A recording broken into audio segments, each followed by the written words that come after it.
नमस्कार दोस्तों। चरणामृत तो हम सब लेते हैं, चरणामृत का पान करते हैं, लेकिन क्या आपको चरणामृत का महत्व पता है? चरणामृत कितना ज़्यादा चमत्कारी होता है और कितना बड़ा चमत्कार कर सकता है आपकी ज़िंदगी में अगर आप उसको सही तरीके से ग्रहण करते हैं तो। क्या आपको चरणामृत लेने का, ग्रहण करने का सही तरीका पता है? अगर नहीं तो इस वीडियो में देखिए। ये वीडियो आज आपको चरणामृत का महत्व बताएगा, चरणामृत का तरीका बताएगा।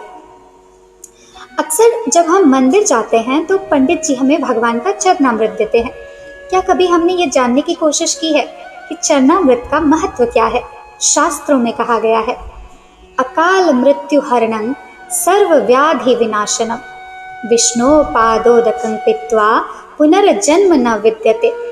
अर्थात भगवान विष्णु के चरण का अमृत रूपी जल समस्त पाप व्याधियों का शमन करने वाला है तथा औषधि के समान कार्य करता है। जो चरणामृत पीता है उसका पुनः जन्म नहीं होता। जल तब तक ही जल रहता है जब तक भगवान के चरणों से नहीं लगता। जैसे ही भगवान के चरणों से लगा तो अमृत रूप हो गया और चरणामृत बन जाता है। जब भगवान का वामन अवतार हुआ और वे राजा बलि की यज्ञशाला में दान लेने गए, तब उन्होंने 3 पग में तीनों लोक नाप लिए। जब उन्होंने पहले पग में नीचे के लोक नाप लिए और दूसरे में ऊपर के लोक नापने लगे, तो जैसे ही ब्रह्मलोक में उनका चरण गया तो ब्रह्मा जी ने अपने कमंडल से जल लेकर भगवान के चरण धोए और फिर चरणामृत को वापस अपने कमंडल में रख लिया। वह चरणामृत गंगा जी बन गई, जो आज भी सारी दुनिया के पापों को धोती है। ये शक्ति उनके पास कहाँ से आई? ये शक्ति है भगवान के चरणों की, जिस पर ब्रह्मा जी ने साधारण जल चढ़ाया था, पर चरणों का स्पर्श होते ही बन गई गंगा जी। जब हम बांके बिहारी जी की आरती गाते हैं तो कहते हैं ना, चरणों से निकली गंगा प्यारी जिसने सारी दुनिया तारी। धर्म में इसे बहुत ही पवित्र माना जाता है तथा मस्तक से लगाने के बाद इसका सेवन किया जाता है।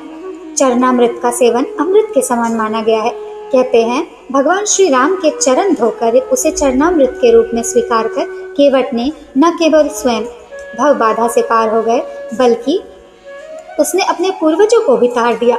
चरणामृत का जल हमेशा तांबे के पात्र में रखा जाता है।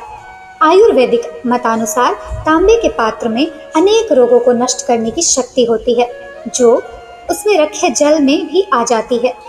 उस जल का सेवन करने से शरीर में रोगों से लड़ने की क्षमता पैदा हो जाती है तथा रोग नहीं होते। इसमें तुलसी के पत्ते डालने की परंपरा भी है, जिससे यह जल रोग नाशक क्षमता और भी बढ़ जाती है। तुलसी के पत्ते पर जल इतने परिमाण में होना चाहिए कि सरसों का दाना उसमें डूब जाए।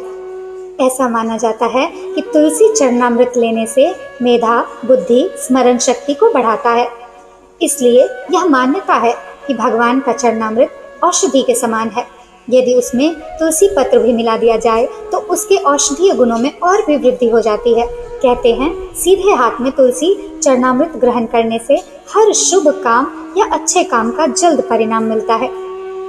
इसलिए चरणामृत हमेशा सीधे हाथ से लेना चाहिए। लेकिन चरणामृत लेने के बाद अधिकतर लोगों की आदत होती है कि वे अपना हाथ सिर पर फेरते हैं। चरणामृत लेने के बाद सिर पर हाथ नहीं रखना चाहिए। यह बहुत गलत है, लेकिन क्यों? दरअसल ये बहुत कम लोग जानते हैं। दरअसल शास्त्रों के अनुसार चरणामृत लेकर सिर पर हाथ रखना अच्छा नहीं माना जाता है। कहते हैं इससे विचारों में सकारात्मकता नहीं आती है, बल्कि नकारात्मकता बढ़ती है। इसलिए चरणामृत लेकर कभी भी सिर पर हाथ नहीं फेरना चाहिए। दोस्तों, चरणामृत लेकर सिर पर हाथ रखना अच्छा नहीं माना जाता है।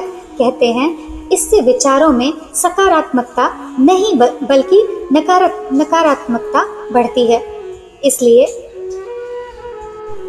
दोस्तों, कहते हैं इससे विचारों में सकारात्मकता नहीं बल्कि नकारात्मकता बढ़ती है। इसलिए चरणामृत लेकर कभी भी सिर पर हाथ नहीं फेरना चाहिए।